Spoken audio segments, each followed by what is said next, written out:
Yeah.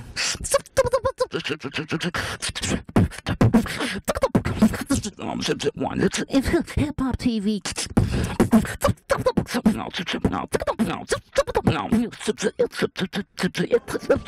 Hip-hop TV. What's the big one?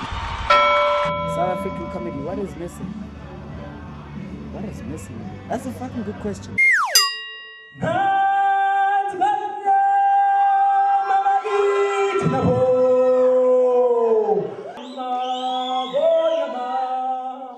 When I go to America, I always ask Americans, what do you know about Africa? And they're always like, yeah, I know Africa. I've watched The Lion King. I'll tell you what is missing. Love. Love. Before I get any acts up on stage, I need to make sure that you're ready to welcome them the way I want them to welcome. So let me see. Do we have any loud whistlers tonight? Do we have any loud whistlers? You guys are designated whistlers. If you can't whistle, it is your job to clap and scream and shout. In fact, we're gonna. There we go. There we go. Okay. Comedy is not like the way I'm doing my comedy skits. It's not only about comedy. In order to get everybody attached to your show, it's by doing every kind of fusion. Have poetry at the same night you're having comedy. Last week I met this really nice girl. Her name was Gretchen. She was a red hot chili pepper, if you know what I'm saying. Just want to take her back to my house and make her my spice girl. But she was a bit cold, you know, a bit of an ice cube.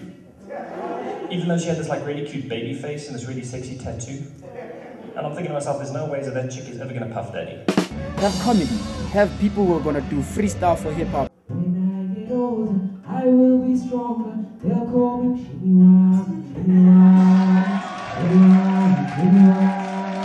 Have a DJ for your people. Have an after party for that shit so that everybody can celebrate. Turn the beers down. Loosen it by 3 rands downwards. Everybody's there. They start getting used to comedy. It starts growing. And before you know it, she was giving me some TLC. Our bodies were hotter than 98 degrees, and man, there was no doubt in my mind we were in sync.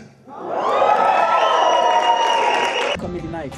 And you start seeing the path where you're doing your mistakes, your advantages, your disadvantages. And before you know it, my Britney Spears was Kid Rock, and I was ready to rage against the machine.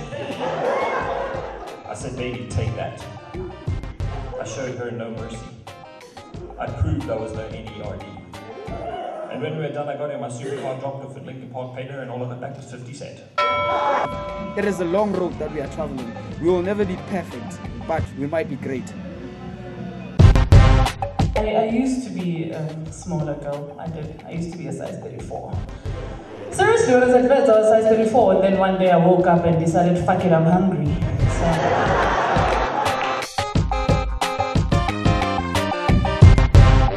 BioSlim doesn't work. Fuck it. Have you seen the owner of BioSlim?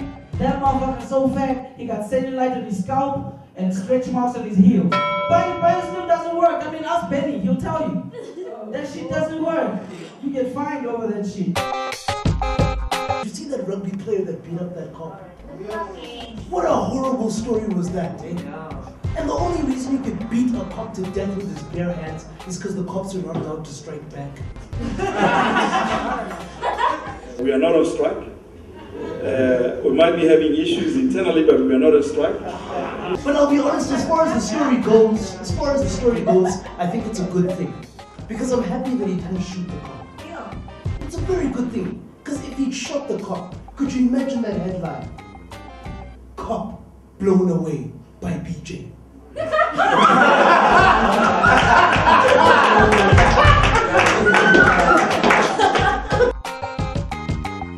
I saw weave, it had curly things at the top here, and then it had a Kerry Hilson thing going on down here, and then it was a bob at the back here. I saw a guy with that fucking weave, I swear, I saw a guy. This motherfucker. Most notable comic. The worst thing about Cosmo putting you in shit like that, like on the 100 sexy list or the 37% most bettable comics. You know what the worst part about being nominated for shit like that is? The people who see you in the audience, or the people who know you, go, no he's not. I know him. He's a fucking ugly. Fuck, have you seen his dick? Nah? Exactly.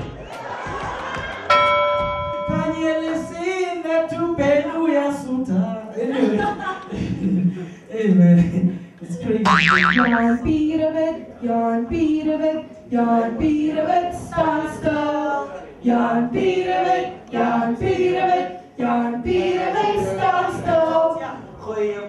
Okay, so you have your solo moment after the show.